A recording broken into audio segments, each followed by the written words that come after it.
Harris Faulkner, thank you so much for joining us. How are you doing?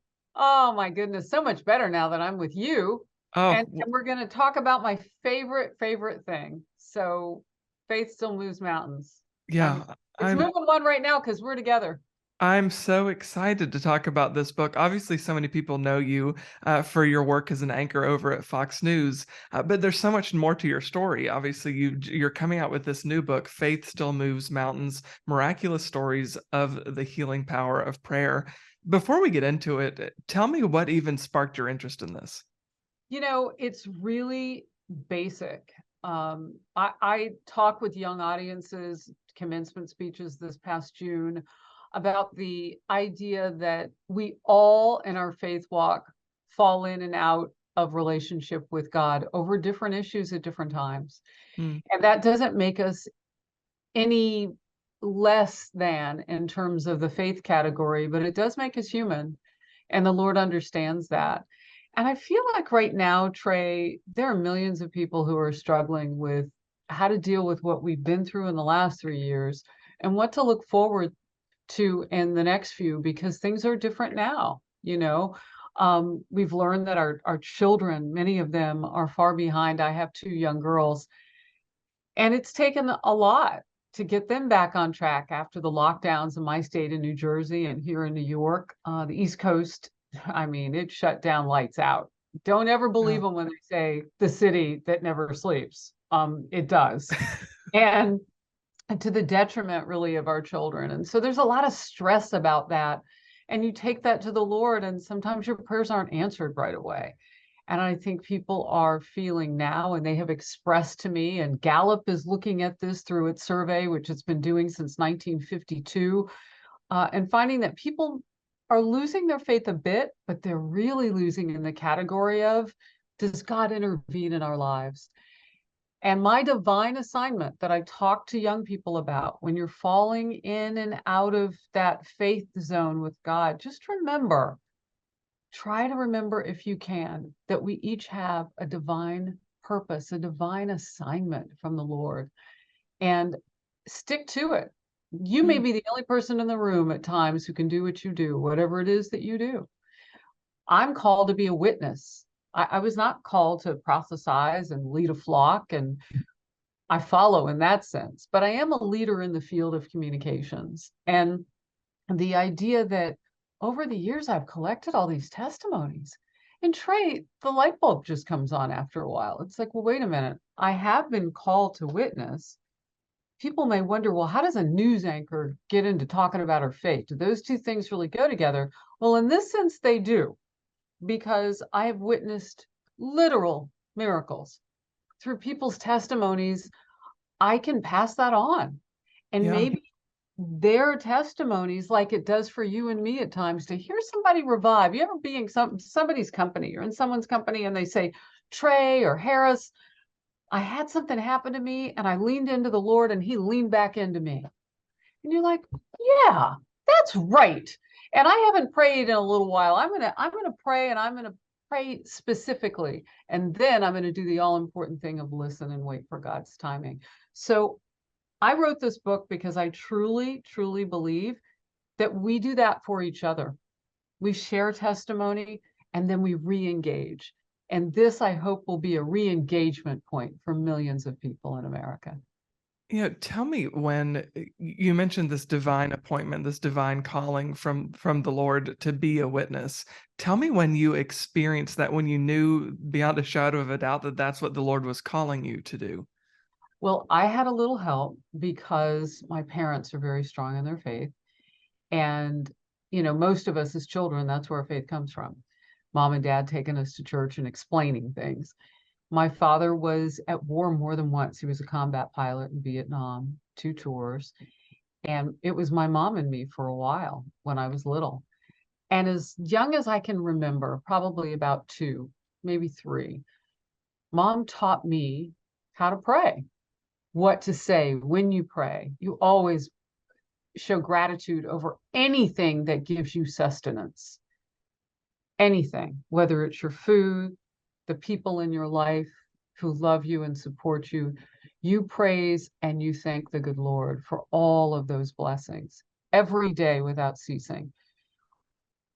As you get older, what you realize is you don't always do that. Sometimes you press in when things go wrong and you've missed out because my mom said you start when everything is good and pray every day. When the storm comes, you keep praying. And when the storm passes, you keep praying. And, I realized at a very early age, I had the gift of gab. I was probably about 6, maybe younger. According to my mom, I never stopped talking. And my parents guided me and they said, you were such an early talker, late walker, early talker, almost 2. My mom said, she told the doctor, I don't think that her legs work. And he goes, well, you're going to have to put her down. You're carrying her everywhere. But anyway, she would tell me specifically, even more than my father, there's something about the way that you speak that's tied to God's gift. She said, I don't know what it is, but when you speak, people listen, even at your little age. Like we'd go to the grocery store and I'd say something and people would turn around. Now, I don't want to say that I had this voice at 5 because that would have scared the life out of people. Right? But I did have this ability. You could tell me something, I would remember it, and then I would tell it to others in a compelling way at a very young age. Kindergarten, first grade, second grade teachers, everybody noticed it. And so I had help. I had help in learning that I'm probably going to be someone tied to that. Many people thought as I got old, oh, you're going to make a great attorney. So I took the LSAT and I thought that that's what I wanted to do. But it wasn't. They talk a lot too. But what mine was tied to was giving a voice to people who didn't think they were being heard. And it's ironic because now with all the politics going on, I feel like there's even a bigger calling to do that. And with all of that and the pandemic, so much misinformation, so much confusing messaging out there. By day, I wear the cape of someone who is really trying hard to cut through that and just tell the facts. And by night, when I was writing after work, I wore the cape of, and these are not superpower capes, these are just like the cheap ones that I would get, right? In our imagination. But I would play the role of okay, I'm still storyteller. I'm going to look back and see if there's anybody I interviewed that I want to re-interview and see if there was a faith walk there. For instance, one of the stories is about a mom who was in the movie theater in Aurora, Colorado, when James Holmes, we now know, during the Batman movie, opened fire. And it was dark. He was dressed in all black. The movie had a lot of sound effects. People didn't even realize what was going on at first. And what I love about the stories in my book is that they don't just start in that storm. We learn that that mom had powerful prayer, fervent prayer, way before that storm. Such that when the storm was going on and she pulled one daughter out of a hail of bullets away from him, inches away, she knew that her job at that moment was to pray. And it came to her what to pray. And she said it was almost like she transcended those moments. And they somehow got out of there and ended up in the parking lot. And I mean, not everybody made it out. And still, they weren't sure if that was even safe. No one knew if he was the only shooter. I mean, it just seems so diabolic and coordinated is the way she described it. And I said, well, what do you want people to know about your survival? And she said, well, you cannot teach faith. She said, my children watched me in those moments and learned more about what I did than anything I ever said about prayer. I chose God over all of the fear, over everything. I chose him in that moment to rescue us. And I love that story. There's so many of them that are very different. Some are contemporary, bring us right up to, surviving COVID, and take us back. Here's a story that I found really interesting. So General George S. Patton, who's probably the most famous general in our Yeah. nation's history, prayed and would seek out chaplains to know what to say to his soldiers. Warriors need prayer. But that warrior, I thought, why would Patton need prayer? Well, for the book, I interviewed his grandson, Benjamin Patton, whose path I just happened to cross years ago. I mean, no one knew I would ever write this book. I certainly didn't know. We reconnected for the book.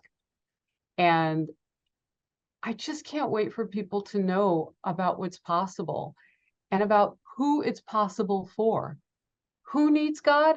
Everybody, no matter Yeah. how powerful, no matter how like the rest of us, just walking through our lives.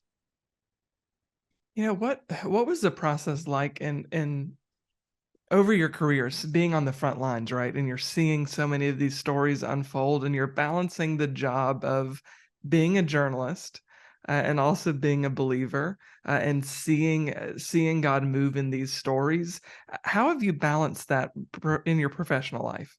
Well, in the beginning, I wasn't encouraged to talk about my faith, although we know things about people all the time that seem wholly inappropriate, like which coworker's cheating on his wife. I Right. mean, it's just like throughout my 25 plus year career, I know so much stuff I wish I didn't know about people. And so I just couldn't figure out, well, why can't people know that I pray? Because I tell you, when you see people at their best, it is amazing. When my Chiefs won the Super Bowl, Patrick Mahomes, special guy, team, Travis Kelce, all those guys. But you know that's the exception for me Mm, as a journalist. Usually, if I'm covering breaking news, it's tragic. yeah. And I'm interviewing people at their worst. And so I have to take that someplace too. I started talking about my faith years ago to people, and I don't prophesize because that is not my divine assignment. But I would do it in this way. You know, I met this mom, and her house had burned down, and she said she would talk to me because I look like I was peaceful. And I would tell people the story. I met, this man, and his wife had just died, and he wanted to know if I would pray with him out of the blue, and he knew I was a reporter. And I would say to people, is there something about me? And I think it's just openness. I think people can just tell, we find each other. Isn't that what we're sort of tasked to do? Stick Yeah. together?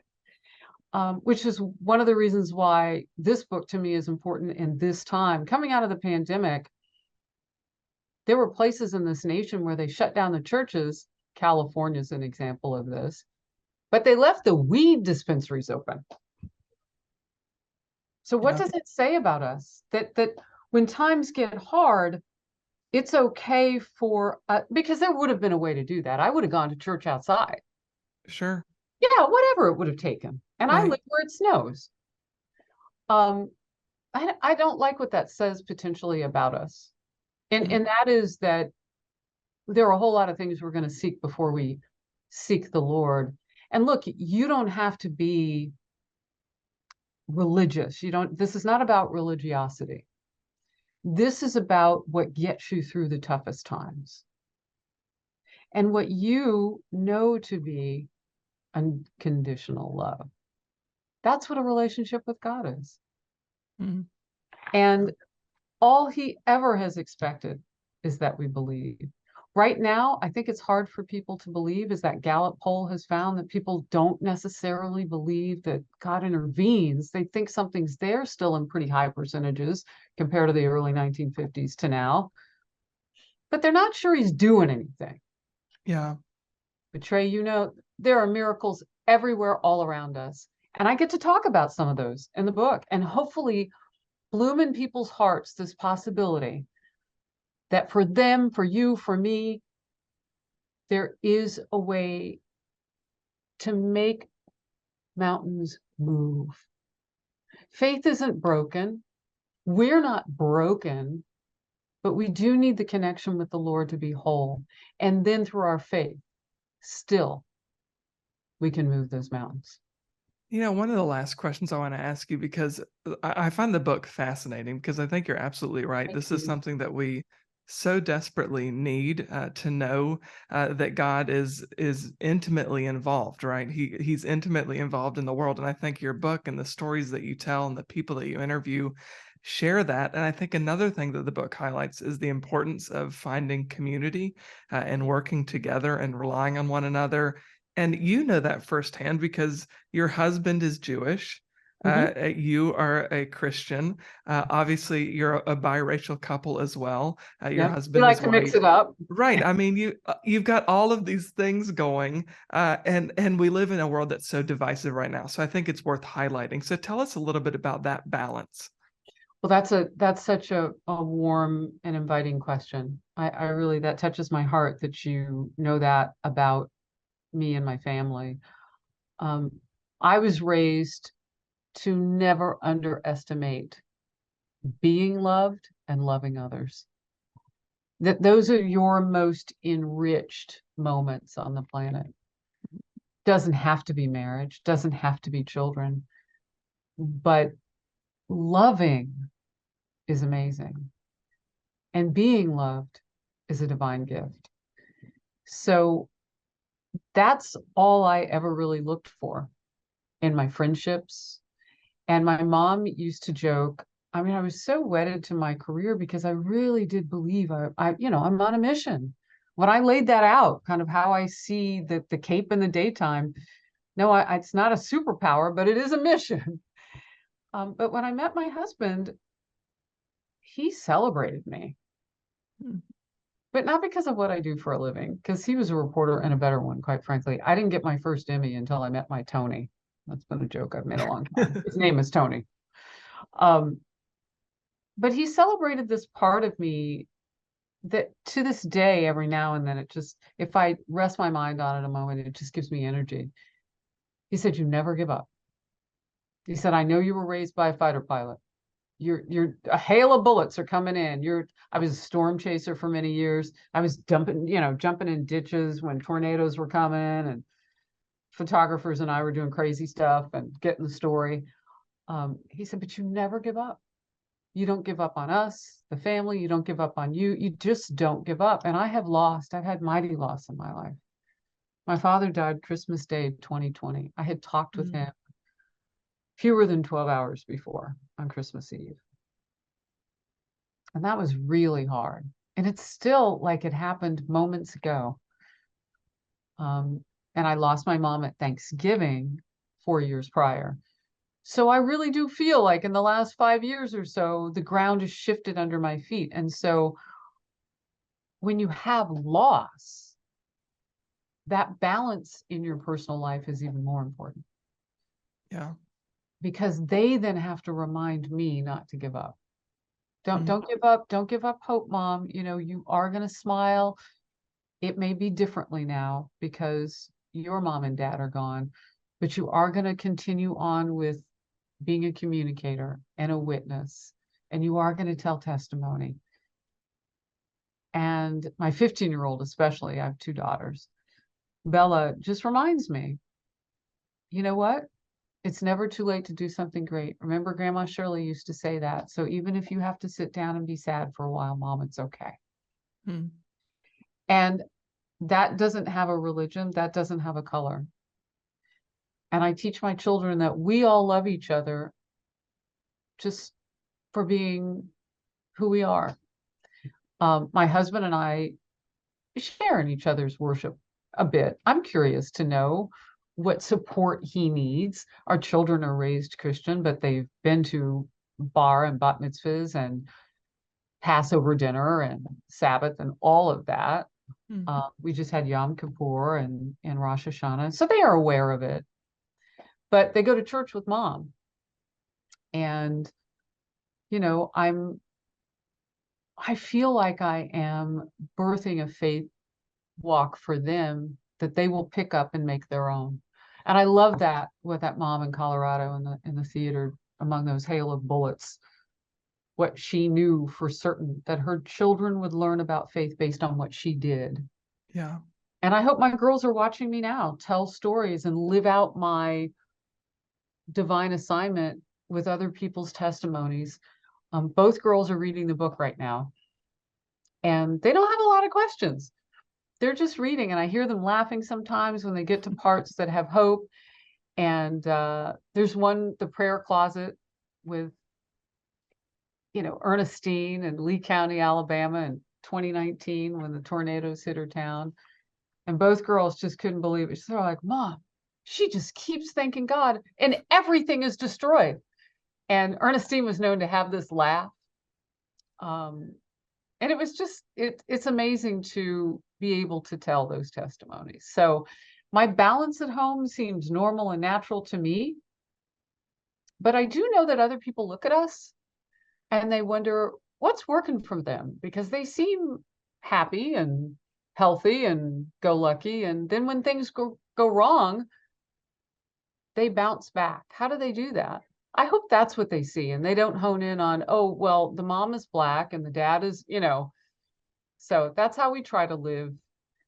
Just that the things that really matter don't have anything to do with what you would see on the outside. Mm. Yeah, I think that's so important. There's a whole lot more that unites us than divides us. Um, Amen. but we spend so much time talking about what tears us apart, and I wish we wouldn't. So I'm grateful for this book, Faith Still Moves Mountains. It's again, it's such an important topic, and all of the people in your stories, in the stories that you tell, different socioeconomic backgrounds, different skin Yes, tones, males, females. everybody. And I think that's so beautiful because it just shows the tapestry of beauty that God is weaving throughout this world. So, just thank you so much, Harris, for taking a few minutes to talk with us. Absolutely. Oh, Trey, thank you very much. And thanks for putting it that way. That was really lovely.